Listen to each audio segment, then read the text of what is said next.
The University of Michigan has the NCAA between a rock and a hard place, because it certainly appears as if the NCAA does not have the required evidence to tie Jim Harbaugh to Connor Stallions to Jim Harbaugh, and you don't have the smoking gun that you probably need if you're going to try to levy real big-time penalties against the University of Michigan. So they're looking at maybe Sharon Moore gets a 2-game suspension to start the season for deleting text messages that he had to Connor Stallions, which, just like sidebar to Michigan fans, innocent people don't run, right? Like, if you don't have anything to hide, you're not deleting text messages. And yet he did it. It's just the latest in a long line of, like, how much stuff are you going to look past and excuse? Like, well, at first it started like this didn't happen, and if it did, it wasn't that big of a deal. And then it was like, okay, it did happen, but it didn't even help the on-field product. It happened, but it was a lone wolf. We had the NCAA found that, a coach had told a bunch of players to lie. Connor Stallions in the text thread with Sharon Moore got the messages deleted, but none of this matters. At some point it does. But nonetheless, it doesn't seem like the NCAA has that smoking gun that it needs to levy big-time penalties to Michigan. So you're going to get Sharon Moore gets a, probably a 2-game suspension. But the idea, and I've said this from the get-go, the idea that Michigan was going to get its national championship taken away or wins vacated, I just don't think is realistic, because I don't think you have the evidence that you need to have. And yet, Jim Harbaugh was wholly uncooperative throughout the entire process. And Michigan, it certainly appeared as if was not really cooperative throughout the entire process. And Sharon Moore's deleting text messages, and they're taking hard drives out of computers and things like that. So you still got to punish them, right? Because if you set the precedent of, we think you did something wrong, and we can probably prove that you did something wrong beyond a reasonable doubt, but we don't have the one thing that makes this case a slam dunk, absolute 100%. Yes, this happened. We can prove it.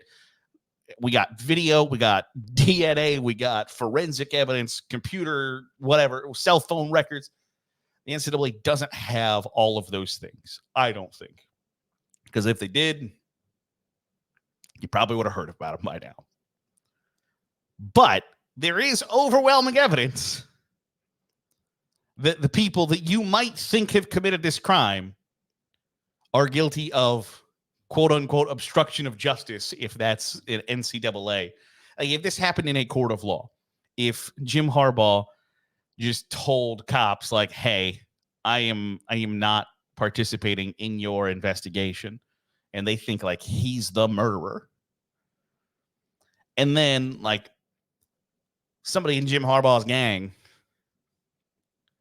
had deleted text messages after the cops had asked for those text messages, or maybe somebody else in Jim Harbaugh's gang had deleted emails and hard drives and was proven to have told people to lie to the cops, you're getting charged with stuff.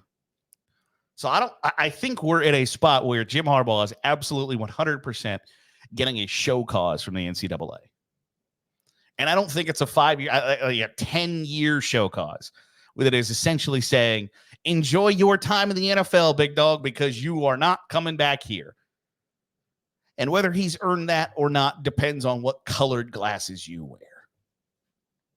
But I think it's safe to say that in a major NCAA investigation, and Jim Harbaugh was flat out today at Chargers camp saying, like, I didn't participate in this because I didn't do anything wrong, and I thought it was ridiculous. Therefore, I didn't even justify it with a response. Well, that's not really how that works.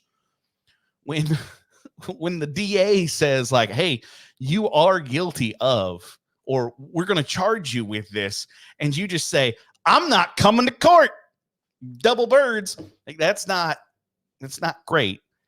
And so Jim Harbaugh is going to earn himself a very long show cause for just flat out being uncooperative. But what does the NCAA do with Michigan? Because this is the second infraction in as many years. And I know Michigan fans think that the idea was like, oh, they're just trying to hunt down Jim Harbaugh because he bought a recruit a hamburger. Like, no. That's not what the case is about. The case is about you're not supposed to meet with kids on campus in person during the COVID-19 pandemic. And then there's verifiable proof that you did that. It's the same things that happened at Arizona State, where Arizona State found out like during the COVID time, like, hey, you're not allowed to meet in person on campus with recruits. You're not allowed to do this. And they were holding like full-on camps and tryouts and things. And then when somebody started poking around asking, it was like, hey, just lie about it. Say we didn't do it. Well, like, we can prove you did it.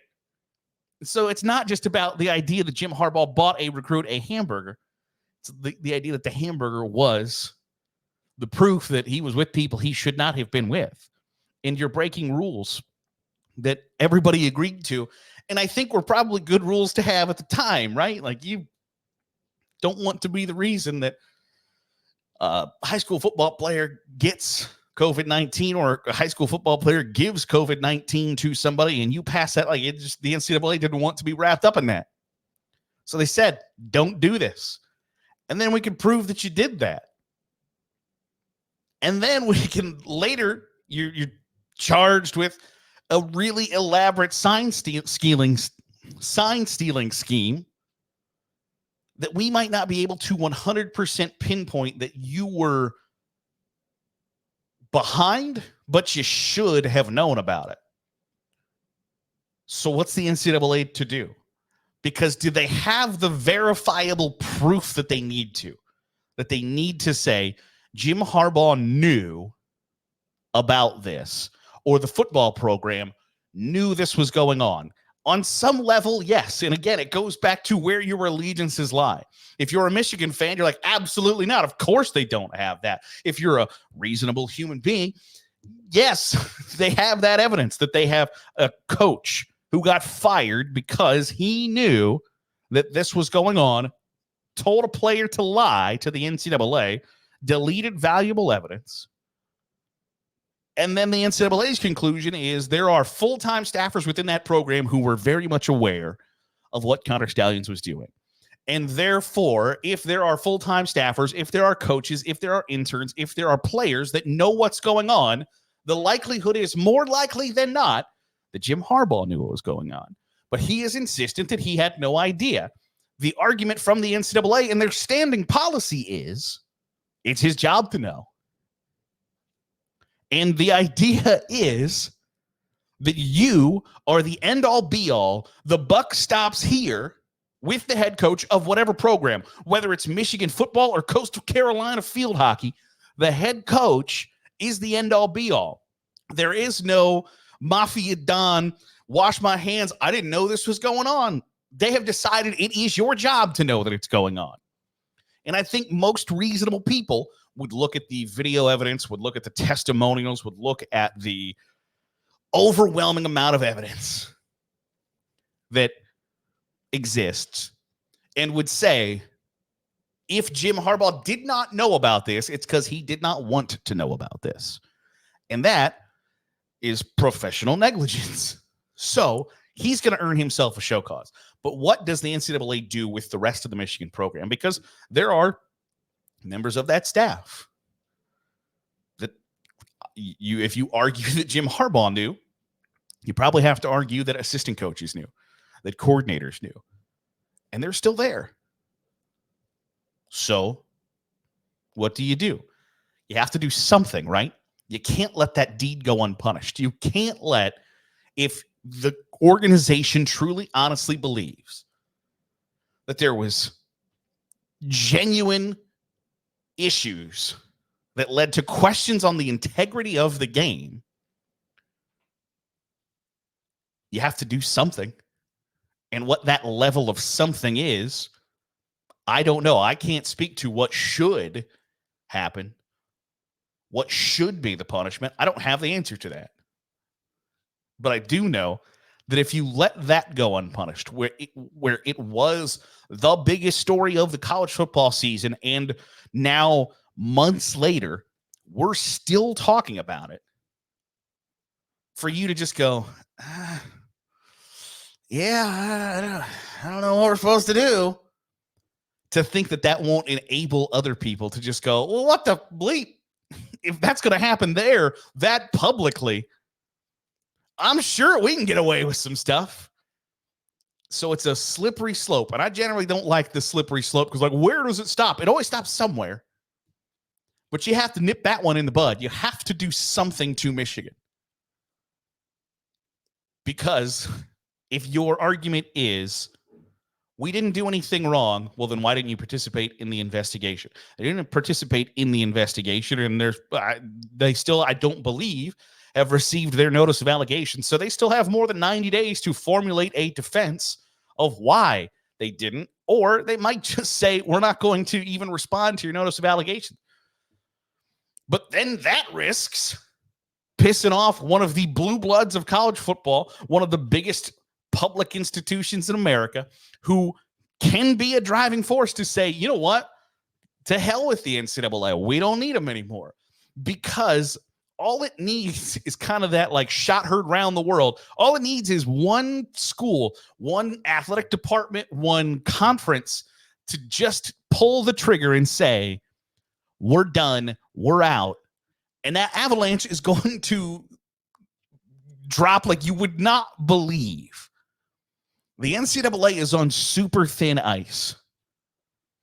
So on one hand, the first time somebody of consequence publicly says, this is stupid, why do we even need the NCAA anymore?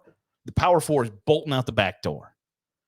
But at the same time, if the NCAA doesn't punish Michigan, or maybe doesn't punish Michigan hard enough, strong enough, with as iron fist as they need to, you risk alienating the other schools who are pissed off that Michigan brazenly and blatantly cheated in front of everybody and got away with it. So when you're fighting the idea that you're a toothless organization, the idea that you can either bite too hard or not enough is a really bad place to be. And that's where I think the NCAA is right now. It's going to be something really interesting to watch. What's their response? And this is not going to be wrapped up anytime soon. Like I said, the notice of allegations hasn't got to Michigan yet. And when it does, they've got 90 days.